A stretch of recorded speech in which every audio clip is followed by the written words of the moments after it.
Before we get into this video, I actually just want to say that I didn't intentionally not fill this space over here. When I was redoing my wall, I just ran out of thumbtacks to hang all my posters on my wall. So I promise next video, this will be fixed because it's really upsetting me actually. But anyway, hi guys, welcome to my channel if you're new, or welcome back to my channel if you have been here. Thanks for sticking around. Today's video is going to be a video that I honestly feel like I've wanted to make for like 2 years at this point. I didn't really know how to go about making this video. Today we're going to be talking about VidCon and what it is now, how we got to this point, what it's kind of turned into. As someone who actually I have all my VidCon passes from, okay, so here's the thing. I have done a lot of VidCon videos over the course of my YouTube career. I feel like a lot of people actually know me for VidCon videos, which is interesting because I literally do like one of those a year. But every single year since 2018, I have done specifically a VidCon survival guide / tips and tricks video. I talked about this in the one that I did last year, but I used to have an old YouTube channel. So on this current channel, I think I only have I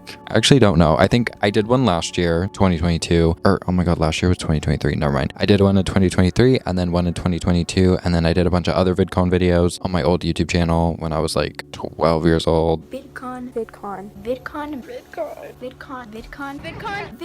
Every single year, I've basically done a VidCon video because I love VidCon. I really do. As someone who has grown up pretty chronically online and has been obsessed with like social media and watching my favorite creators and creating my own content, like this event was made for me. And it also helps the fact that this event that has happened every single year literally is like 20-ish minutes from my house. VidCon, it's my favorite time of the year. I don't want this video to come across as me like hating on the event or dissing the event because I've literally gone every single year since 2017. I've been to 7 VidCons and I will be going again this year. I've actually gotten people asking me, which is interesting because I don't know why people would care. I will be going this year. If anyone on the VidCon team happens to be watching this and you want to give like me and my 2 best friends, Mason and Sabrina, free tickets to go this year, let me know. I'm aware that's like such an entitled thing to ask for, to be like, give me free tickets to your event, but also like I've done so much free promo for you for years. Just a thought.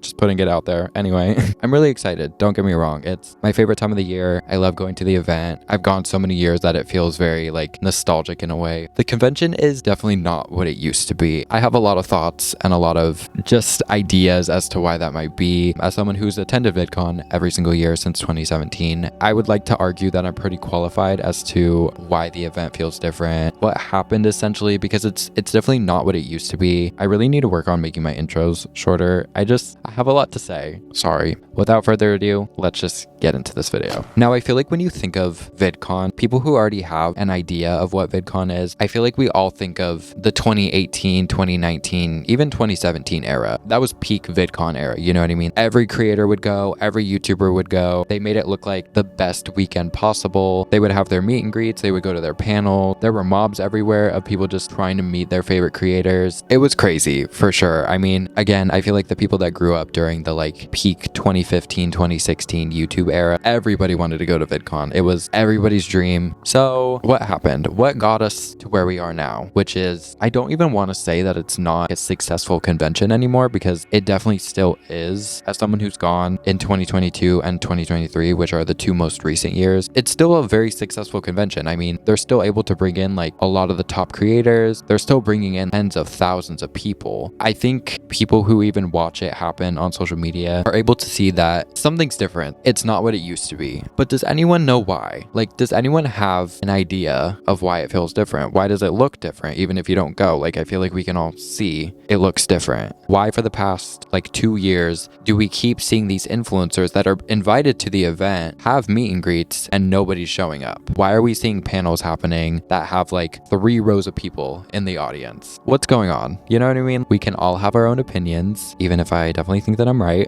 But in my personal opinion, which honestly, I feel like it's not even an opinion. I feel like it's just the truth. But for legal reasons, I will say that it is my opinion and not the truth, even though it's the truth. The thing that completely changed VidCon is TikTok. Again, I don't really think that that's like an opinion. I feel like that's like just the truth. Here's the thing. VidCon is literally a social media convention. The only reason this convention happens and is running and stands on both legs is because of social media. So because of that, any change that happens to social media is going to directly affect VidCon. Now, obviously that has its own positives. I mean, that's literally the reason VidCon is what it is because of the benefits of social media. Now, obviously, one of the biggest things that happened over the past couple of years, specifically during the pandemic when VidCon wasn't happening anymore, I mean, there obviously was no social events happening at all, was the rise of TikTok. It put VidCon in a very interesting perspective because at the end of the day, like VidCon isn't necessarily like a YouTube convention, even though it is, but it's not just like a YouTube convention. It's just a social media in general convention. Obviously, YouTube's like the biggest platform. Most of the people that go to VidCon are YouTubers or people that just watch YouTubers, but throwing TikTok in the mix, it made things very interesting. Now, there's a whole conversation that could be had and a whole separate YouTube video that I could make on the effects that TikTok has had on social media, specifically like how TikTok affected YouTube and the way that people now watch YouTube and also the way that YouTubers create content moving forward. That's a whole separate video. That's a whole separate topic. But objectively, TikTok kind of popping off shouldn't really affect VidCon, right? I mean, VidCon's just a social media convention, like we just said. It's not a YouTube convention. So having this new social media app shouldn't really affect it, right? Like it should just make things better. It's a new wave of people. It's a new audience. It's new creators. Like this should be a really good thing, right? Wrong. Yeah, TikTok is pretty much, I don't want to say to blame for why VidCon is the way that it is now, but it really is, which again is so interesting because like you think it wouldn't. You know what I mean? Like it's a social media convention. Why is this one social media platform ruining this whole event that is literally centered around social media? Let me tell you why. VidCon has failed. VidCon has failed to evolve with social media. I think that a lot of the VidCon team kind of had the mindset of if it ain't broke, don't fix it. Like think post-pandemic, right? The pandemic is finally ending. The vaccine is getting out. It's becoming more safe to do social things again. And the VidCon team is getting ready to prepare for the next VidCon. It's going to be the first VidCon since the pandemic, but they've had a successful convention before. Why can't they do it again? And I'm not saying that they haven't.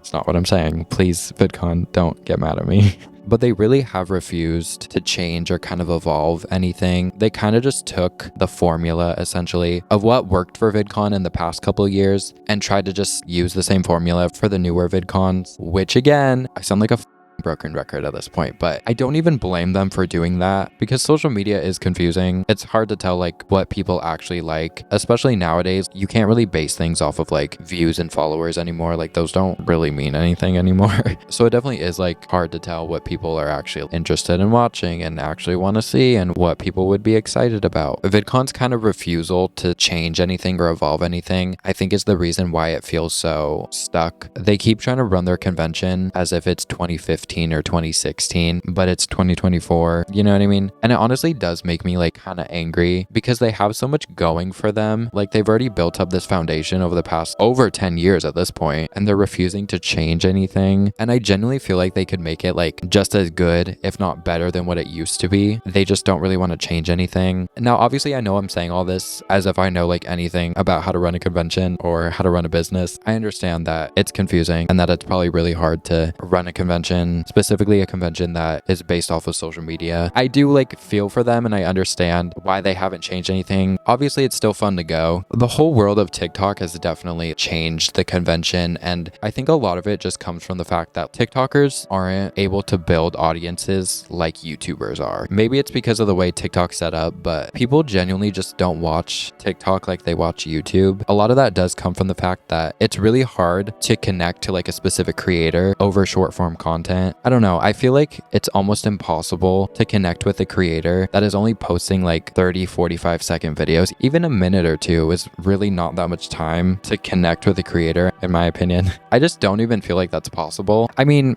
I don't want to say it's not possible because there's obviously TikTokers that have been really successful in doing that, but it's just not the same as with YouTube. With YouTube, I feel like it's really easy to connect with creators because on YouTube, you essentially, honestly, have unlimited time to make content and do whatever you want. Not that you can't do whatever you want on TikTok, but I also think it's the algorithm of TikTok that kind of up any audience that could potentially be built up. Because I feel like on TikTok, people will just follow people after seeing like one video on their For You page. Someone will have a viral video, it gets millions of likes, millions of views, and they get a ton of followers from that video, but then like 95% of the followers that they get never end up seeing a video from them again. It's just such an interesting app to me because I feel like TikTok is made for you to go viral. Like it's so easy to go viral on TikTok. I feel like we all know a person that has had a video go viral on TikTok, whether it was yourself or one of your friends or even one of your family members. We all know of someone who's had a video go viral on TikTok, whereas with YouTube, it's definitely not the same. Like I don't know of anyone, like personally, I don't know of anyone that's had a viral YouTube video, but I know plenty of people, myself included. I know a lot of people who have had a viral TikTok. And I also think that's why in the past 2 VidCons where primarily been TikTokers, they will show up to VidCon expecting the VidCon treatment, if that makes sense. Like they're expecting to go and to be like the Justin Bieber of the town, because that's like what VidCon is, you know what I mean? Like you're getting tens of thousands of people that love social media and love content creation and consume so much social media that I feel like a lot of these TikTokers come and they're expecting everyone to know them, because I feel like in their head they're probably thinking like, well, I have 20 million followers on TikTok and I'm going to this convention where everyone who's coming watches social media, so if I have 20 million followers, like people are bound to know who I am and bound to come to my meet and greet and bound to come to my panels. And then they do that and there is no one at their meet and greet. They go on to do a panel and there's like 3 people in the audience, and then they're left feeling, and honestly their team is probably also left feeling like, what the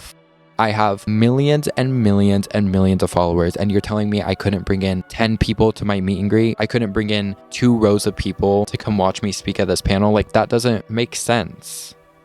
But it does actually, because of everything we just talked about. Most TikTokers, unless you're like Charlie D'Amelio or something like that, don't actually have an audience. As many followers as they might have, most of them don't actually have an audience. And I think that that's something really important to know when it comes to social media, is that having followers doesn't equal having an audience. You could have 5 million followers or 10 million followers. It doesn't really mean, especially when it comes to TikTok, but like that doesn't mean anything. People get millions of followers on TikTok like overnight, but it all leads back to what I was saying earlier, which is that people will just follow you for like one video you post. It's like one little viral video that just happened to hit the TikTok algorithm, and then you wake up with 200,000 followers, but all those people that followed you only followed you because of the one video that you posted. Maybe it's because it was funny, or maybe it was, I don't know what the reason is, but people will just follow people on TikTok based off of like one video. And I know I keep saying that and I sound like a broken record, but that's why VidCon is so different now. Most of the creators that are attending VidCon are TikTokers, and as we've discussed, TikTokers aren't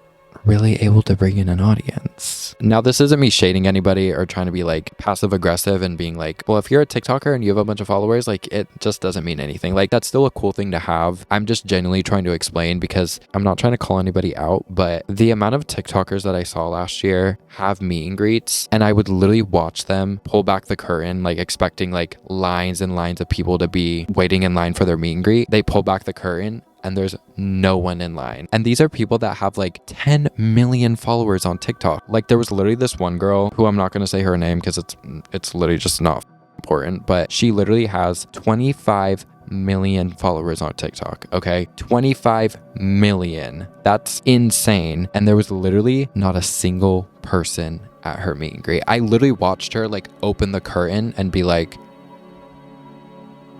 and honestly, it made me sad, because I would literally be devastated if I was having a meet and greet and like no one showed up. Like I felt really bad for her, going back to what I was saying earlier, where, and when I say that people had this mindset, I don't mean it in like a, I think that they're acting all cocky type of way. I'm just genuinely like, I think a lot of these TikTokers genuinely, and not even in a cocky way, just have this mindset of, I have millions of followers, I can bring in an audience. And then when they're not able to, they're left feeling incredibly confused and kind of just like, what the like I'm a flop, like I don't know what to do, like I have the followers, why is no one coming to my meet and greet? It's definitely very interesting. I've seen so many viral TikToks from creators that attend VidCon where it's just them like making fun of themselves, being like, so I got invited to VidCon and no one came to my meet and greet. So, and again, it does make me feel bad, because I'm sure these people are really excited to have a meet and greet. I'm sure for a lot of them it's their first ever meet and greet that they're having, and then just having like no one show up, like I don't know, it always makes me feel really bad, because a lot of them just don't really know exactly how social media works yet. I think another big factor is genuinely just like the promotion of the event. The VidCon promo team respectfully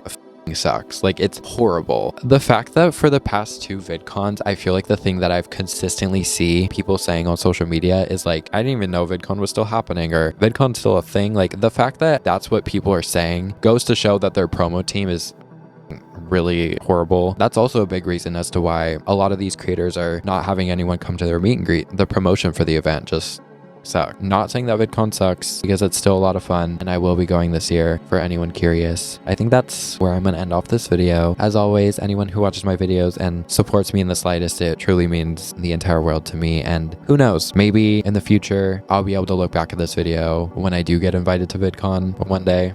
Maybe. Thank you again for watching. I love you so much, and I will see you very, very soon.